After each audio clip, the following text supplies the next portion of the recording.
Hoje a gente vai mergulhar num dos maiores paradoxos da patologia oral, o ameloblastoma. O nome pode até soar meio complicado, mas a história por trás dele é fascinante. Pensa só, um tumor classificado como benigno, mas que se comporta de uma forma, digamos, bem agressiva. E é exatamente essa grande questão que a gente vai tentar desvendar aqui. Como pode uma coisa benigna, ou seja, não cancerosa, ser tão invasiva? Como algo que, em teoria, é do bem, pode causar tanta destruição onde aparece?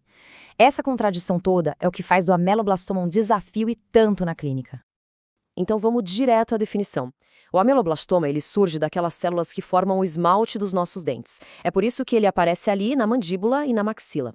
Mas o ponto-chave, o que todo mundo precisa entender é o seguinte: apesar de ser de crescimento lento, ele é localmente invasivo. O que isso quer dizer na prática? Que ele não dá metástase, não se espalha pelo corpo, mas, no lugar onde ele nasce, ele se infiltra no osso de um jeito teimoso, sabe? Quase como as raízes de uma árvore se agarrando na terra. Certo, mas quem são as pessoas mais afetadas por esse tumor? Bora dar uma olhada no perfil clínico para a gente entender melhor os padrões dele. E olha que interessante, ele não escolhe muito não, afeta uma faixa de idade bem ampla e não tem preferência por gênero. E o primeiro sinal, geralmente é só um inchaço no queixo, na mandíbula, que não dói. E por não doer, ele vai crescendo ali, quietinho, silencioso. E aí, muitas vezes, a pessoa só descobre o que está acontecendo sem querer num raio-x de rotina no dentista. E a localização dele, olha, não é nada aleatória.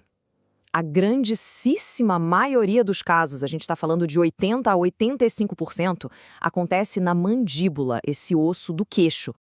É só olhar o gráfico para ver que a diferença é gritante. Essa preferência pela mandíbula, principalmente lá atrás, na região dos molares, é uma das marcas registradas do ameloblastoma. A maxila, que é o osso de cima, como a gente pode ver, é um lugar bem mais raro para ele aparecer. Tá, mas como é que os profissionais de saúde fazem para identificar esse invasor silencioso? A principal ferramenta, a primeira pista, vem da imagem, do raio-x. Vamos ver o que ele revela. Olha só que curioso. Existe uma descrição clássica, quase poética para a aparência dele no raio-x. É uma imagem que, quando um radiologista vê, já acende um alerta. Se as lesões são grandes, elas parecem mesmo um monte de bolhas de sabão juntas. Agora, se forem menorzinhas, a imagem lembra um favo de mel. É bem característico.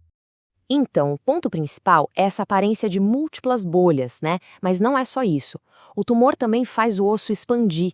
Ele vai empurrando as paredes do osso para fora. E mais, ele pode literalmente comer, reabsorver as raízes dos dentes que estão ali do lado. Outra pista super importante é que ele muitas vezes está ali juntinho de um dente que não nasceu, um dente incluso, tipo um dente do siso. Ah, mas aqui vem a pegadinha, o que pode complicar bastante o diagnóstico. Nem sempre ele aparece com essa cara clássica de bolhas de sabão. Às vezes, ele se disfarça. Aparece como uma lesão única, uma bolha só.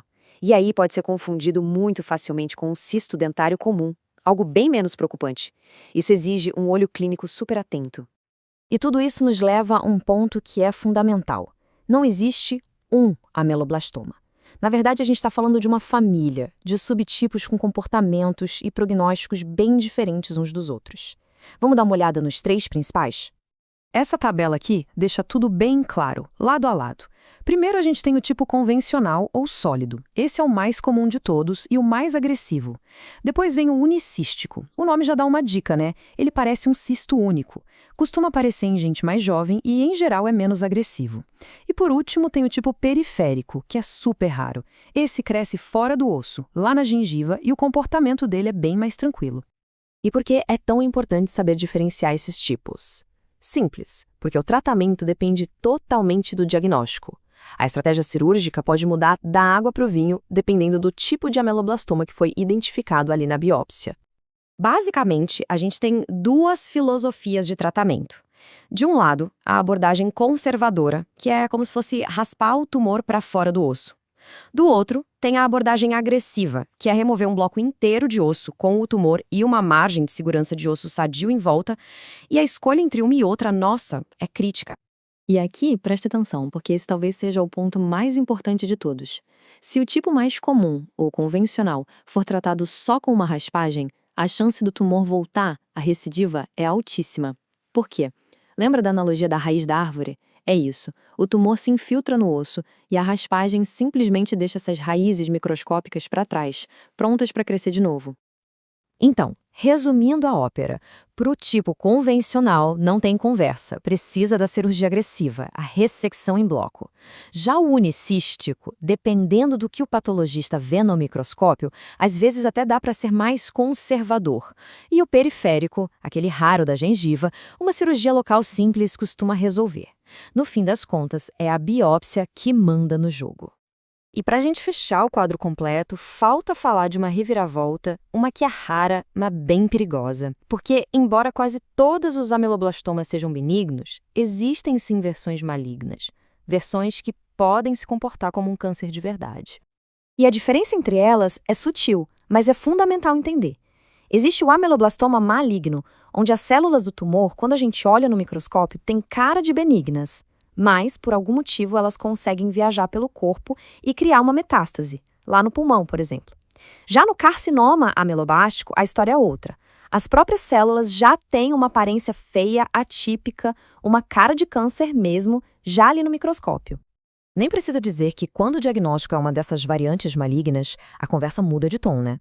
O tratamento passa a ser muito mais agressivo, a gente está falando de cirurgias bem maiores e de todo o suporte da oncologia para lidar com uma doença que tem potencial de se espalhar.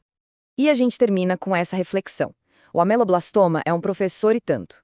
Ele meio que força a gente a questionar as nossas próprias definições. O que, afinal de contas, significa benigno se um tumor pode ser tão destrutivo no lugar onde ele está? Ele é a prova de que, na biologia, as coisas raramente são só preto no branco, né?